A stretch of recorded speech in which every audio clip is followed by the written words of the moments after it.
Okay, so you're going to need to understand a little bit about the White Australia policy to complete this assessment task that you're going to go through. You don't need to know heaps about it, but I just want to take you through the basics. All right, so the idea of White Australia was pretty popular. There was even White Australian brand canned pineapples at one point. So remember, a policy is not a law. A policy is a set of ideas or plans that's used as a basis for making decisions, especially in politics, economics, and business. All right. So there wasn't any kind of document titled the White Australia Policy, but the word refers to the ideas that led Australian politicians to create laws favouring white people above all other races. Okay, so it's the ideas that Australian politicians on both sides of politics based laws on. Now, before Federation, European Australians saw themselves as superior to other races. Okay, this is not. And there's no question about this. Now, not everyone was a jerk about that, as we're going to see, but in general, it was seen that the common idea was that white people were just better than other races. All right. We especially see this in the way that people treated Indigenous Australians, as well as Chinese and Pacific Islander immigrants at the time as well. Now, violence against Chinese immigrants in the goldfields was not uncommon, and neither were massacres of Indigenous Australians, as we're going to see. All right. So here we see an illustration of the Lambing Flat riots in southern New South Wales in the goldfields there, and we see a bloke dragging a Chinese miner through the goldfields. Now, the title of this is Might versus Right. So the artist obviously thought, well, if this is the person showing might or strength, then the people who are right are the other people. So the artist at least sympathizes with the Chinese miners here. Okay, but this certainly wasn't the case for most people. Anti-Chinese sentiment was really common. All right. Now, before Federation, which is when all the Australian colonies came together to form one country, all colonial governments except Tasmania put restrictions on Chinese people entering the country or entering each colony. All right.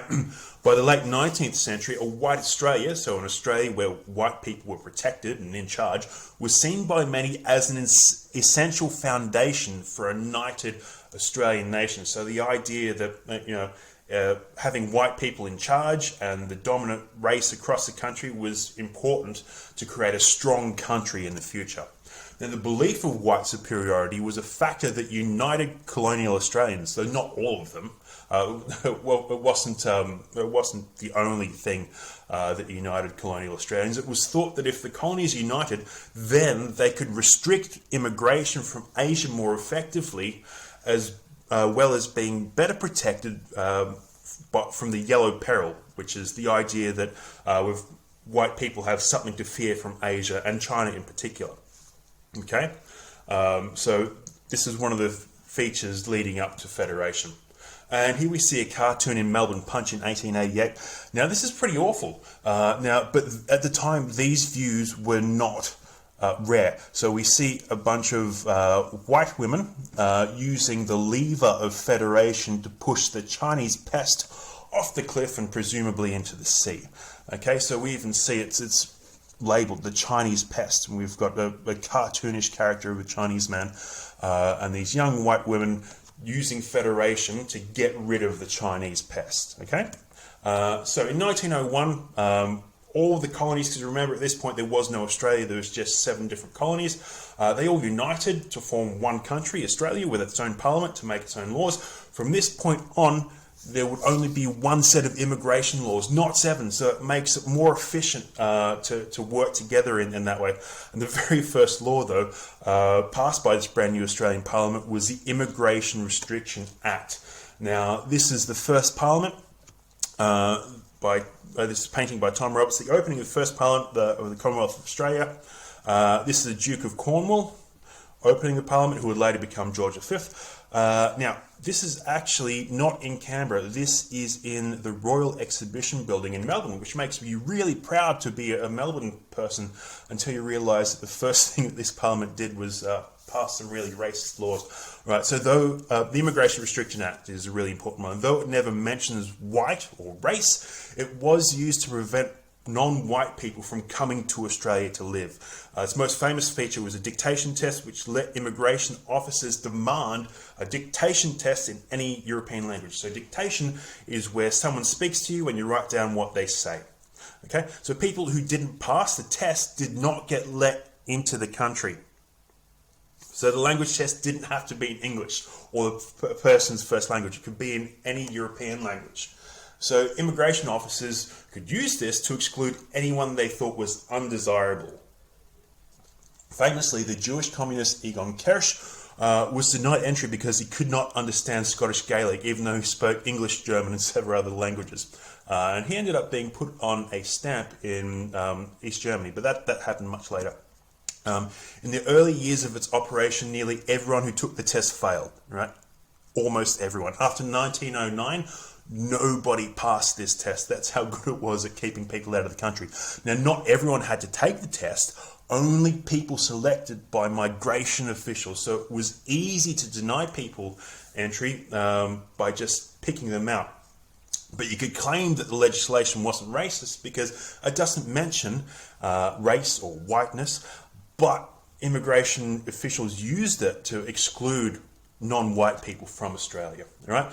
And Australians understood that it was a bit absurd. We even see a newspaper article, cartoon making fun of it. But back to Federation. Along with the Immigration Restriction Act, the Parliament also passed the Pacific Island Labourers Act and the Post and Telegraph Act, which were designed to deport Pacific Islanders and prohibit non-white people from transporting mail to and from Australia. Okay, so these were all laws that were based on the White Australia policy, the idea that if Australia had white people in charge and gave preference to white people, then it'd be a better place, it'd be a stronger country. Right? Now, these laws were all made to achieve and maintain white superiority in Australia. In fact, this is a statement from our first Prime Minister, Edmund Barton, in September 1901. He said, "There is no racial equality. There is that basic inequality. These races are in comparison with white races. These races are in comparison with white races. I think no one wants convincing of this fact. Unequal and inferior." All right, so there's a reason we don't see too many statues of Edmund Barton around. And in fact, there was even a White Australia game, okay? So this was, I think, a board game or a puzzle that was quite popular. It was registered in 1914 and it was popular throughout the 1920s. You can see the aim of the puzzle here. Get the coloured man out and the white man in. Now this was advertised. This was a popular sentiment at the time, so it really illustrates the way that people thought about whiteness and race. Okay, I'll make another video explaining how the White Australia policy was wound down and eventually abandoned. But for now, this is what you need to know for and understand for the upcoming assessment.